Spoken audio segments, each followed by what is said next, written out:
Vamos embora, vamos nós. Olha só, pega o material, vamos então começar por administração do tempo. O que é a administração do tempo, professor? A ação de gerenciar a sua rotina, assumir controle do seu próprio tempo, ao otimizar os recursos e tarefas que deve realizar ao longo do seu dia a dia. Eita, professor, não entendi muita coisa não. O que você tem que fazer com o tempo? Você tem que usar melhor o tempo. Se você usa melhor o tempo. Administrar o tempo é você buscar eficiência. O que é eficiência? É usar melhor os recursos que você tem. Se você usa melhor o tempo do seu dia, você está sendo eficiente. Professor, não entendi. Vamos lá. Por que tem pessoas que conseguem fazer várias coisas ao dia e você não consegue? Por que você muitas vezes quer estudar e tem gente, por exemplo, que avança muito mais do que você, mesmo tendo apenas 1h30, 2 horas de estudos por dia? Existe no tempo uma coisa chamada priorização. Quando a gente fala de priorização, nós falamos que o tempo que nós temos, que é o mesmo para todos, ou seja, 24 horas você tem, a 24 horas que eu tenho, 24 horas de diretor tem, 24 horas de várias pessoas que fazem várias coisas tem, mas em cada um de nós há uma escolha.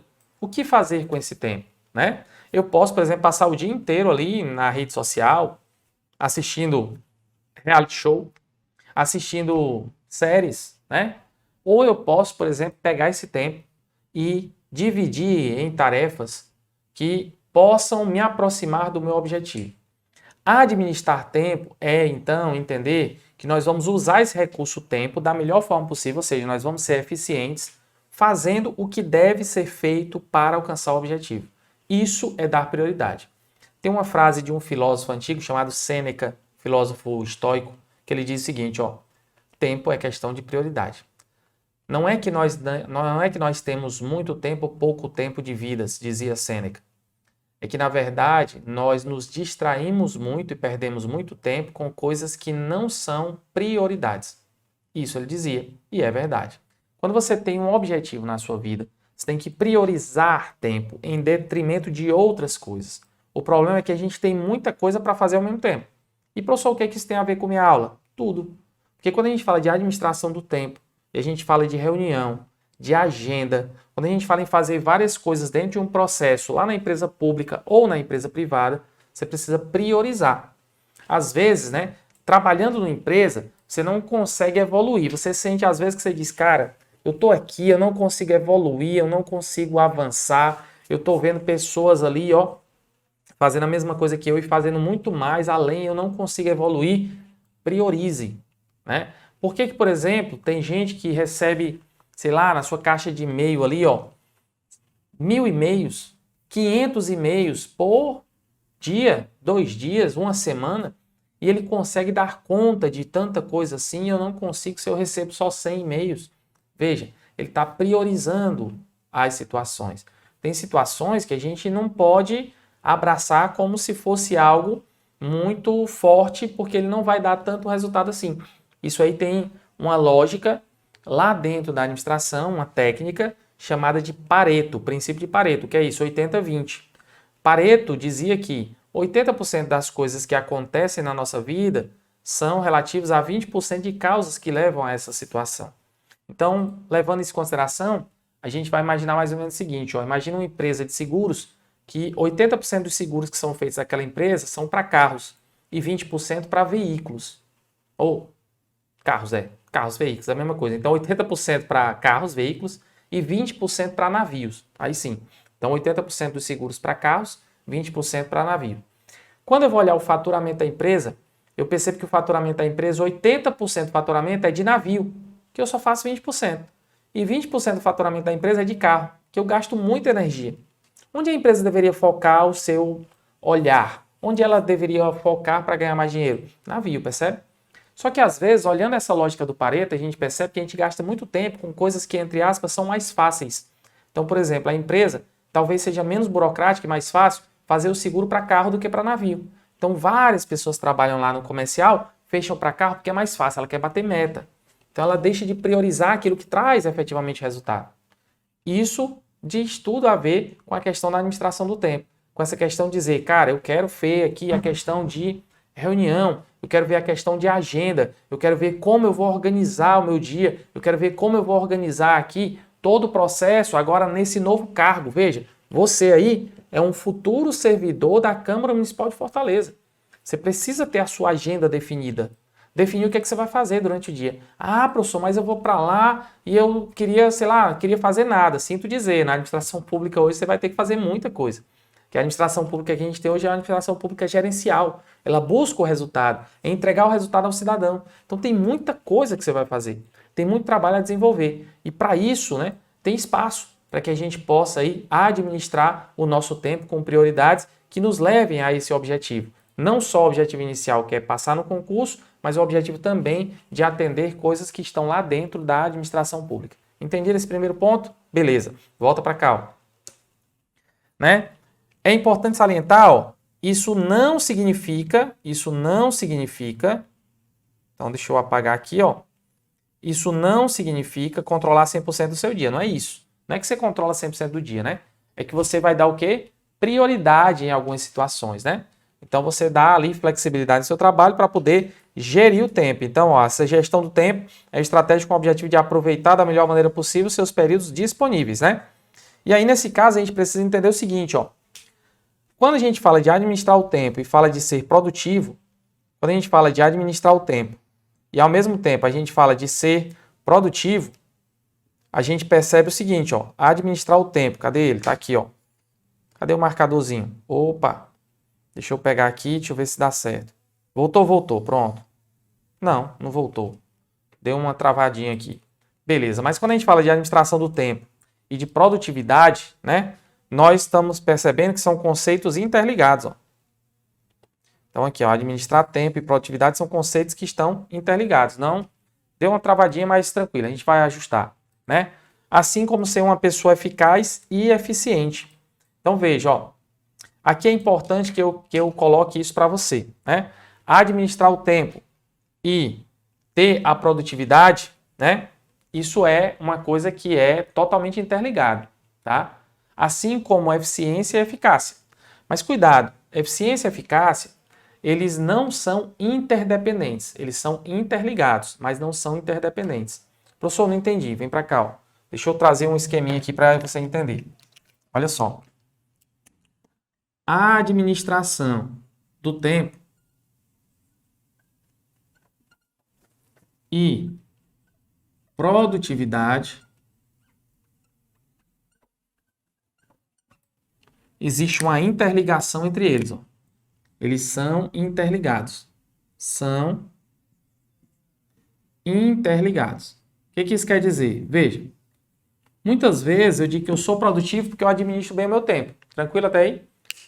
Mas não necessariamente administrar bem o tempo leva a uma produtividade maior. Professor, como assim? Então veja, eles não são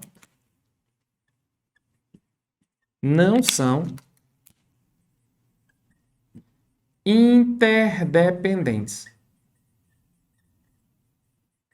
Ou seja, uma coisa não depende da outra. Ah, eu só sou produtivo se eu administro bem o meu tempo. Não, eu posso ser produtivo sem administrar bem o meu tempo. Não posso? Posso. Cara, eu procrastino tanto, professor, mas eu, mesmo não administrando o tempo, eu sou produtivo. Eu consigo estudar, eu consigo fazer, eu consigo organizar, eu consigo fazer a coisa acontecer. Então eu sou produtivo mesmo sem não administrar meu tempo. Ou eu posso administrar bem o tempo e ao mesmo tempo eu não ser produtivo, porque eu administro tanto e foco tanto em planejar, que eu não executo. Entendeu a lógica? Então, eles têm uma ligação, mas ele não tem uma dependência, tá? E ele dá um exemplo. Assim como eficiência e eficácia. Professor, por quê? Vamos lá, vamos lembrar dos conceitos. Quando a gente fala de eficiência, a gente fala do melhor uso dos recursos. Então aqui a gente tem um melhor uso dos recursos. Então, quando eu estou lá dentro da empresa, por exemplo, produzindo, usando bem o tempo, ó, usando bem o maquinário, usando bem a mão de obra dentro da empresa produzindo, eu estou sendo eficiente, né? Então, eu estou administrando bem o meu tempo, estou sendo eficiente. Tranquilo até aí? Eficácia é atingir objetivos. Então, atingir objetivos. Imagina que meu objetivo é vender algo a um cliente ou atender o cidadão lá na administração pública, tá? Isso é atingir o objetivo. Veja, eu posso atingir o objetivo, eu posso ser eficaz, eu posso atender o cidadão, atender o cliente, sem usar bem os recursos, não posso? Posso. Assim como eu posso ser produtivo sem usar bem o tempo. Tranquilo até aí? Da mesma forma, eu posso usar bem o tempo, eu posso usar melhor o recurso, posso ser eficiente e ao mesmo tempo não ser produtivo. Como eu falei, eu posso ficar procrastinando no planejamento. Ou você que está estudando para concurso nunca ficou. Vou fazer um ciclo aqui bonitinho, ó. Aí no outro dia, não, esse ciclo tá feio, vou fazer outro ciclo. Aí depois, não, vou fazer outro ciclo. Você fica perdendo tempo com esse ciclo e não executa, né? Então a gente pode administrar bem o tempo, mas a gente pode não ser produtivo. Eu posso usar melhor os recursos, usar melhor a mão de obra, a tecnologia, o dinheiro, o tempo e não atingir o objetivo. Tranquilo até aí? Então eu vou sair aqui para você tirar o print dessa tela. É importante essa telinha. Tira o print dessa tela. Beleza? Tirou o print? Show de bola. Então vamos lá, ó. Essa é a informação que a gente precisa, tá bom? Volta para cá, vamos ver se já deu certinho aqui, ó. Já deu certo, professor? Eu acredito que sim, beleza. Então, ó, a administração do tempo e produtividade são conceitos que estão totalmente interligados. A administração do tempo e produtividade são conceitos que estão totalmente interligados, assim como eficaz e eficiente. Beleza, show de bola. Professor, gestor e realizador, vamos lá, ó. Veja, tem dias que a gente tem um bocado de reunião para fazer, né? E tem outro dia que a gente precisa executar. Então, o que é que acontece? Se em alguns dias eu sou um cara de reunião, em outros dias eu sou o cara que bota a mão na massa, que eu sou um realizador, né? Então, tanto nos dias de ter muitas reuniões ou nos dias de executar, eu preciso administrar bem meu tempo. Como é que eu administro meu tempo, professor? Tem muitas técnicas para a gente tentar administrar bem o tempo, né? Aqui eu trago aqui uma das técnicas interessantes, né? Uma técnica conhecida como Pomodoro. Já ouviu esse termo? Técnica Pomodoro? Como é isso, ó? Vamos lá. Divida o seu dia em blocos de 25 minutos de trabalho e 5 de descanso. Então, você tem meia hora, a cada 25 minutos de trabalho e 5 de descanso. Isso é importante porque essa técnica Pomodoro é uma técnica que também está aliada ao pensamento de você pensar melhor na sua saúde. Né? Enquanto trabalhador, você precisa sempre de um tempo que você está ali no computador, sentado e tal, de descanso. A gente sabe que na prática isso é difícil, né? Se eu sento para estudar, eu passo 3 horas. Se eu sento na frente do computador fazer um trabalho, eu passo 4 horas direto. Às vezes a gente não para se alimentar. Mas a técnica Pomodoro, para a gente ser mais produtivo, é 25 muito concentrado, 5 de descanso. 25 concentrado, 5 de descanso. Respeitando sempre esse lapso temporal. Tranquilo? Bom, a cada 4 blocos, você descansa meia hora. A cada 4 blocos desse, ó, a cada 2 horas, você descansa meia hora. Professor, por que isso? Veja, isso aqui é uma técnica como se fosse uma técnica de exercício. Quem malha aí sabe que, por exemplo, quando você chega no certo patamar de malhação, você tem que respeitar o tempo de intervalo entre uma bateria e outra de exercício. Você tem que respeitar o tempo de alimentação. Você tem que respeitar o tempo de descanso. Tudo isso é importante para quê? Para evoluir a sua questão física, tá? E aí, nessa evolução da questão física, eu também posso trazer para cá na questão de evolução de conhecimento, de aprendizado, de aplicação na produtividade da empresa, né? O Davi, meu amigo Davi, rapaz, grande Davi, rapaz, tá acompanhando aqui, um abraço. Também serve 50 minutos, 10 minutos, beleza. 50 minutos, 10 minutos, show de bola. Então volta para cá, ó. Mas não é só isso. Nos 25 minutos de cada bloco, você só pode se dedicar a uma única tarefa, nada de fazer várias ao mesmo tempo. Beleza. E se for interrompido por telefonema, mensagem, ó, não atenda nem leia, ou seja, dê prioridade ao que você precisa fazer. No intervalo de 5 minutos, aproveite para ver se tal interrupção vai ser incluída numa nova tarefa ou em outro bloco de 25 minutos. Ao retomar o bloco de 25, depois do descanso, você pode terminar a tarefa anterior. Aqui vale muito para a questão de estudo, né? Por exemplo, eu quero colocar ali na minha lista de estudo, estudar, sei lá, português, administração, técnicas. E aí eu comecei técnicas e eu tinha 1 hora para estudar técnica, comecei a estudar, não deu tempo de estudar tudo. Parou ali, não tem problema. Parou ali, tá? Quando você voltar de novo no seu ciclo a estudar técnica, você continua a partir dali. Porque esse ciclo vai fazer com que tua cabeça vá trabalhando em ciclos de estudos. Isso é bacana, isso é importante. Isso é bacana para administrar tempo, né? Não se esqueça, ó, do descanso de meia hora a cada 2 horas, mas pode ser usado para conferir as tarefas que você anotou, nada muito específico, né? Vamos falar um pouquinho de checklist, ó. Professor, o que é o checklist, né? O checklist é um documento em formato de lista de checagem que contém todas as instruções a respeito da execução de uma tarefa, serviço ou um projeto. Então, quando você vai executar uma tarefa, um serviço ou um projeto, tenha sempre em mãos um checklist. O que é isso? Vamos lá, deixa eu dar um exemplo simples para você, ó. O professor Fábio aqui, né? O professor Fábio, ele tem muitos projetos que ele desenvolve, né? Além dos concursos públicos, além das aulas, tem outros projetos que eu desenvolvo. Então, durante o dia, eu tenho muitas coisas para fazer. Eu tenho respostas a dar em um projeto, eu tenho respostas a dar no WhatsApp, eu tenho situações pessoais a resolver, né?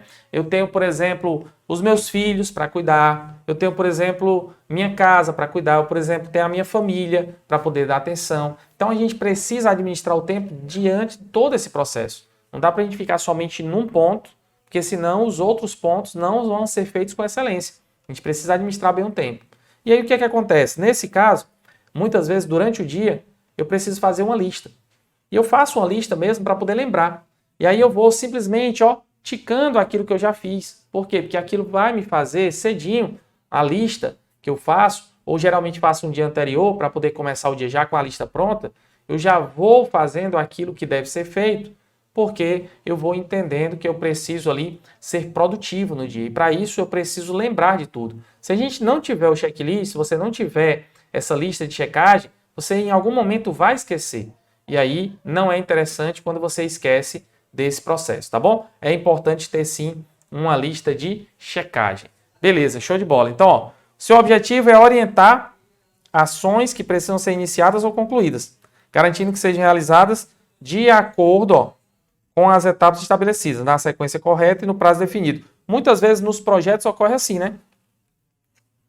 Existem algumas técnicas lá nos projetos que a gente estuda, quando a gente estuda gestão de projetos, por exemplo, que nós podemos usar algumas técnicas como o gráfico de Gantt, que traz ali etapas com tempos do projeto, e uma coisa só pode começar quando a outra termina. Eu só não entendi, ó. Uma lista que vai dizer que são etapas. Quem aí fez graduação, está fazendo graduação, sabe que tem disciplinas na graduação que só podem ser feitas quando outras disciplinas já foram cumpridas, que é exatamente chamado pré-requisito, né? Ou seja, as etapas elas só podem fluir se a outra etapa já aconteceu. Exemplo, eu vou ter a disciplina de Economia 2, mas só se eu tiver visto a disciplina de Economia 1. Senão, não consigo ver a Economia 2. Né? Assim que funciona e assim sucessivamente, tá? Então, volta aqui, ó. Esses documentos podem ser feitos de modo tradicional, usando papel e caneta ou de forma digital, né? Através de software que consegue integrar a produção de checklist a outro mecanismo de gestão, tá? Bom, nesse caso, o que acontece? Quais são os benefícios do checklist, né? Benefício do checklist, ó. Reduz custo, com certeza reduz custo. Por quê? Porque se eu não anoto, eu vou deixar de fazer algumas coisas. Isso vai gerar um custo maior. Proporciona maior alinhamento na comunicação. Sim, as pessoas se comunicam mais. Eu tenho um checklist pronto, há uma maior comunicação, né? Aumenta a segurança na comprovação de serviços, ó. Então, eu vou ter aqui uma segurança maior na comprovação do serviço, ou seja, esse benefício é válido sim, para que eu observe que tudo está funcionando da melhor forma. Melhora a organização de processos, sim, facilita a delegação de tarefas, aumenta a produtividade e eficiência operacional, né? Reduz erros, por quê? Porque se eu tiver anotado, eu não vou deixar de fazer. Isso vai reduzir erros no processo. E contribui para a padronização dos processos, né? Então, se tiver tudo anotado, a gente precisa aí, logicamente, entender que com essa anotação, a gente vai ter aqui um processo muito melhor, um processo bem mais desenvolvido e, com certeza, com checklist, isso vai auxiliar demais. Uma técnica bacana de checklist é o famoso 5W2H. Já ouviu falar no 5W2H? Não, professor. Pois é. 5W2H é uma técnica, uma ferramenta da administração que a gente tem 5 perguntinhas que começam com a letra W em inglês e 2 com H. E ele vai fazer um checklist. Como? Quando? Onde? Com quem? Qual valor? Então a gente tem aqui situações de where, né? Why, who, how much. Então tem perguntas ali, 5 que começam com a letra W, 2 que começam com a letra H, que vão fazer um checklist. Exatamente para que a gente possa seguir nesse checklist alguns pontos específicos. Vamos conhecer então os 5W e os 2Hs, tá bom? Vem para cá, ó. Apesar do nome peculiar, 5W2H é nada menos que um checklist administrativo que te guia através de algumas perguntas específicas, tá? A sigla 5W2H corresponde a 7 diretrizes, né? 5 que começam com a palavrinha W, ó. What, o que será feito, né? Why, por quem será feito, por que será feito. Where, onde será feito. When, quando. Who, por quem, né? How, como será feito. E o how much, quanto vai custar esse negócio, ó. E aí eu trago um esqueminha aqui para você, olha só. 5W2H, ó. Você tem aqui quem vai fazer, como vai fazer, quanto vai custar, o que, por quê, onde e quando. Essas são as 7 perguntas do nosso querido checklist, que é o 5W2H. Beleza? Show de bola, professor. Show de bola. Beleza. Tranquilo. Então, vamos voltar aqui, olha só. Follow-up. Professor, o que é o follow-up? Vamos então falar um pouquinho do follow-up. Olha só. Follow-up é uma importante ferramenta que costuma ser utilizada nas empresas para monitorar o andamento de determinada tarefa ou processo. Então, o follow-up é feito para quê? Para monitorar o andamento de determinada tarefa ou processo. Portanto, o follow-up é feito para controlar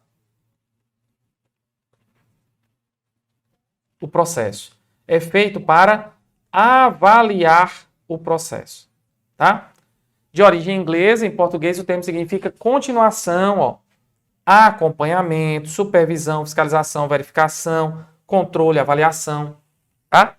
De forma geral, ele se refere à comunicação que envolve o acompanhamento dos objetivos estabelecidos, uma vez que a partir do acompanhamento frequente, problemas podem ser sanados, falhas podem ser corrigidas e novas estratégias podem ser aplicadas, garantindo o resultado esperado ao final do processo. Então veja só, falou em checklist, a gente vai lembrar de uma sequência de etapas que eu preciso anotar para poder seguir. Isso vai melhorar a eficiência, isso vai reduzir os custos, vai melhorar o processo, vai melhorar a comunicação, isso vai ser bacana. Mas eu preciso verificar se tudo isso vai realmente dar certo ou não. E verificar, acompanhar é o follow-up. Ok? Beleza. Volta aqui, ó. Relações pessoais e interpessoais. Quando nós falamos das relações pessoais e interpessoais, nós estamos falando aqui, ó, nada mais, nada menos do que o relacionamento que existe aqui entre as pessoas. Esse relacionamento pessoal, ó, faz parte do próprio ser humano desde o início da humanidade, né? Através de trocas de experiências, de convívios, né? De situações que podem trazer sentimentos como alegria, decepção, expectativa, entre outros. Essas são as diversas relações pessoais, relações que nós temos, né? Agora, as relações interpessoais entre pessoas, como o nome já diz, diz respeito à interação entre pessoas, ó, podendo se dar no meio profissional, pessoal ou familiar. O principal objetivo dos relacionamentos entre pessoas é tornar a convivência mais agradável entre os seres humanos. Então vem para cá, ó. Qual é a diferença então entre relacionamento pessoal e interpessoal, professor? Relacionamento pessoal é o relacionamento que você tem com várias pessoas. É partir de você para várias pessoas. Esse é o relacionamento pessoal. O que é o relacionamento interpessoal? Interpessoal, várias pessoas se relacionando. Então aqui a gente precisa de 2 conceitos da administração que nos ajudam nessa lógica do relacionamento pessoal e do relacionamento interpessoal. O que eu vou levar em consideração? No relacionamento pessoal, eu vou levar em consideração aquilo que eu tenho como os meus sentimentos, algo que é intrínseco, que é meu próprio. E aí eu vou estudar a motivação. Quando a gente fala de relações interpessoais, a relação que existe entre várias pessoas envolvidas no processo. Então a gente vai chamar isso de clima organizacional. Tranquilo até aí? Beleza. Então vem para cá, ó. Quando a gente então fala sobre relação pessoal e interpessoal, vem o conceito de motivação. Bom, mas o que significa motivação, né? Primeira coisa que a gente vai entender, ó. Quando falar em motivação, a gente vai lembrar que motivação, ela sempre é algo intrínseco. O que é intrínseco, professor? Significa que é do próprio ser. Cada pessoa tem a sua motivação. Por exemplo, nesse momento, tem gente aí que pode estar motivada, tem gente aí que pode estar desmotivada. Meu amigo Daniel Lima, um abraço. Então tem gente que pode estar motivada, tem gente que pode não estar motivada. Então a gente olha para a situação, observa a situação e a gente tem um sentimento sobre aquilo. Então eu posso, por exemplo, ter a motivação ou não. Eu costumo até brincar nas aulas de administração geral e dizer que a motivação ela é um voo de galinha. Como assim, professor? Já viu a galinha voando? Ela voa e cai, não é assim? Motivação é isso. Nem todo dia você vai acordar dizendo assim, que dia lindo, vou aqui, né, estudar. Ou então você acorda lá com aquele solzinho do Teletubbies, né, oh, que dia lindo, vamos estudar. Né? Oh, o sol nasceu de novo, vamos estudar. Não, não é assim. Nem todo dia você está motivado, né? Então, o que cria motivação? O que gera motivação? Já que motivação é intrínseca do próprio ser, o que gera essa motivação? Então vem aqui, ó. Motivação é algo intrínseco. Significa do próprio ser. Cada pessoa tem a sua motivação, do próprio ser. Por isso nós vamos dizer que a motivação, ela tem um tal de DIP. Para gerar motivação, os autores afirmam que a gente precisa do DIP. DIP é um mnemônicozinho. DIP, professor, significa o quê? Olha para cá. DIP significa, ó, direção, intensidade e permanência. Direção, intensidade e permanência. Primeira coisa que a gente vai observar, direção. Professor, o que é a direção? Vem aqui comigo, ó. Concorda comigo que se você não sabe para onde vai, qualquer caminho serve? Pois é. Como é que eu vou gerar motivação se eu não sei para onde eu vou? Então, nas relações pessoais, eu preciso estar motivado. Se eu não estou motivado, se eu não sei para onde eu vou, cara, isso não vai gerar motivação. Imagina você entrando num relacionamento pessoal com alguém. Aí você olha e diz assim, não sei se é isso. Rapaz, não vai gerar motivação. Por quê? A motivação é intrínseca, é sua, é própria. Mas se você não sabe, se você realmente quer seguir do lado daquela pessoa, se você entrou naquela relação pessoal, se essa relação é legal para você, sem direção, não dá. Então eu estou andando aqui, tem alguém caminhando ao meu lado e eu quero essa pessoa caminhando ao meu lado. Opa, tem direção. Isso pode gerar motivação. Beleza até aí? Jóia. Você não tem controle sobre as ações do outro. Não é isso que eu estou dizendo. O outro pode fazer o que fizer. Às vezes, as situações de relações pessoais geram sentimentos, como a gente já viu, né? De tristeza, de angústia, de sofrimento, porque eu não tenho controle sobre o outro. Eu tenho controle sobre as minhas ações, mas as minhas ações geram motivação. E uma delas que leva a motivação é a direção, saber para onde vou, né? Segunda coisa, intensidade. Vem aqui, ó. Intensidade. O que é intensidade? Intensidade é a energia no momento certo.